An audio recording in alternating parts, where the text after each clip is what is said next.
sister company is not indicated.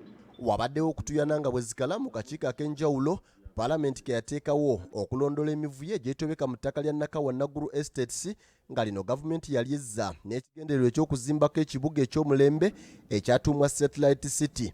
Ng'ogyeko Ettaka omukulembeze w'eggwanga Genotibu Habula Museveni lye yawamusiga nsimbi Agakani ettaka eryasigalawo libaddeko ebibuuzo bingi engeri gye lyava mu mikono gya gavumenti okudda mu mikono gy'abantu kinnoomu ssaako kampuni ez'obwannannyini ekyawaliriza akakiiko kano okuyita abakulira kampuni zino okubaako ne bye bannyonnyola.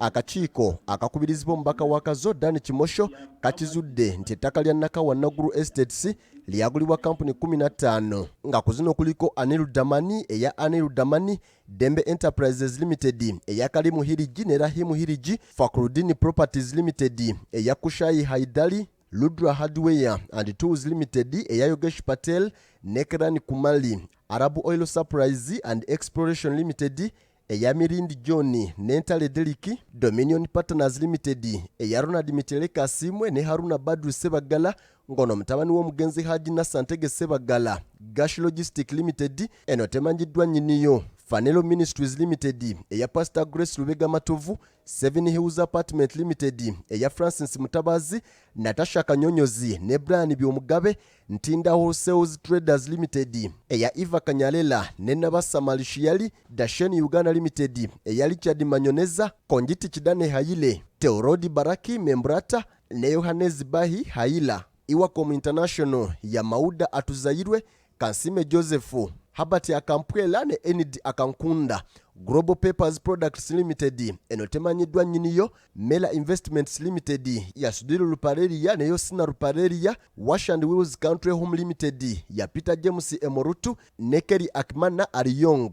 Akakiiko bwe kabadde kakunya Anilu Damali kakizudde nti ono alina kampuni ezisoba mu emu ezaafuna ku ttaka lino ng'emu ku zo eyitibwa Dembe Trading Enterprises Company Limited ate endala eyitibwa Dembe Enterprises.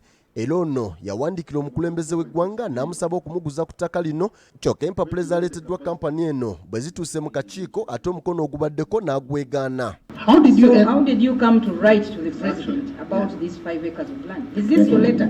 Is this your signature? Maybe you could first look at it. You don't know your signature? You're asking your lawyer?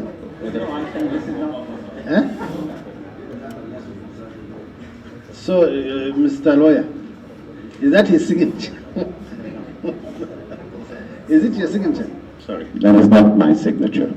Ababaka okubadde Saro Pendi, Dickson Kateshumbwa, Elijah Okupa n'abalala batadde musiga nsimbi Damani Kuninga annyonnyole emirimu kampuni gy'ekola ng'ono abategeeza nti ekola byakulya by'abaana, kyokka bamubuuzizza annyonnyole kye yanona mu kugula ettaka n'abategeeza nti yali ayagala okuzimba ennyumba ez'omulembe. We have another signature here by Anil Damani, still very different.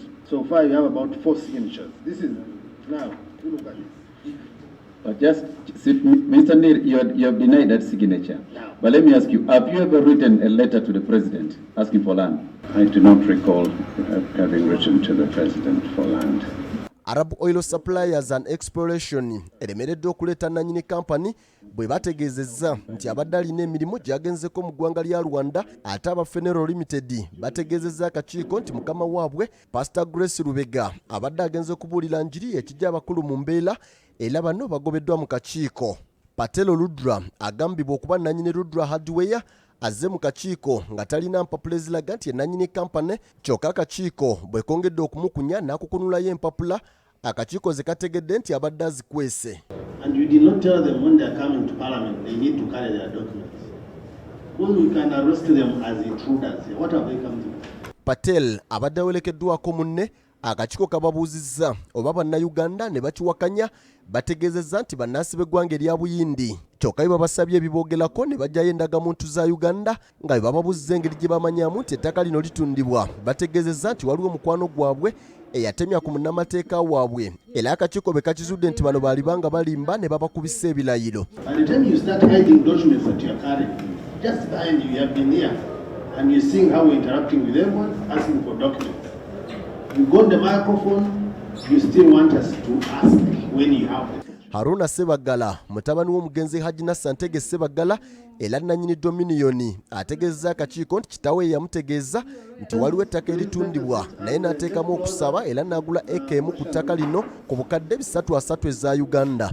Akakiiko we katuuse ku Francis Mutabazi wa Seven Hills wabaddewo okulya n'okomba essuwaani ono abategeezezza nti yayogera ne minisita omubeezi w'eby'ettaka mu biseera ebyo Pasis Namuganza eyamuwabula okuwandiikira omukulembeze w'eggwanga amusaba okumuguza ku ttaka era yawandiika ng'asaba eka 8 era Museveni n'alagira aweebwe eka 3 wadde nga bagenza okukebera ekyapa kye nga kya eka 4. I wrote the minister, but he said no, I'm not the one who handles. Which minister? Which minister? Namuganza. Yeah, Namuganza. He's saying you should be given land not exceeding 3 acres as guide directed by the president. Your acceptance letter, you have accepted 4 acres of land. Bwabuziddwa ani yamutera omukono ku biwandiiko bye yawandiikira pulezidenti ng'amusaba amuguze ku ttaka aganye okumwogera ababaka ekibajje mu mbeera era bwe bongedde okumukunya akkiriza titamanyi yateeka mukono ku kiwandiiko kino ng'ono obudde bwe bwongedde okudda ku bunnaabwo alidde ebigambo bye bwe yeeganye okusisinkana minisita Namuganza ne yeegaana n'okuwandiikira omukulembeze w'eggwanga. That all the letters that have connection with Honorable Namuganza have different signatures. Dembe wrote to Honorable Namuganza and there was a response and it's a different signature which he denies. He wrote to Namuganza and it's a different signature which he's saying someone wrote. So you can see there was a cooking house. Yeah, he told us that he went to the minister. Yes. He met the minister. Yes. And the minister advised him to write. Yes. Now you are changing the story that you just had. Yes. Are you taking us for fools? Akakiiko kakizudde nti mu nsonga zino mulimu ebirumira bingi kampuni ezisinga zikozesa munnamateeka omu ebyapa ebyaweebwa abantu bano byakolebwa wakati w'ennaku 4 n'ennaku 7 zokka. Nnyingi ku kampuni obudde bwe zaaguliramu ettaka zino zaali mabanja nga tezisobola kweyimirizaawo mpaawo muntu yenna ku bannannyini kampuni ayogera nsonga nnambulukufu ku ngeri gye yafunamu ettaka lino nga kino kiviiriddeko akakiiko okulowooza nti kampuni zino zonna zirina akakwate. Kubanga buli omu ayogera lulwe engeri gye yabitegeeramu. Bali abalandizi boogera birala, bano boogera birala abaafuna.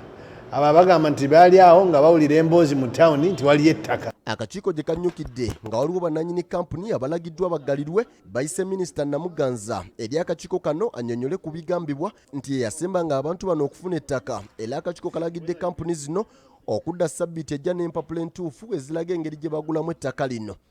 Ssessanga batte BBS Telefina, Parliament. Weebali Ssessanga batte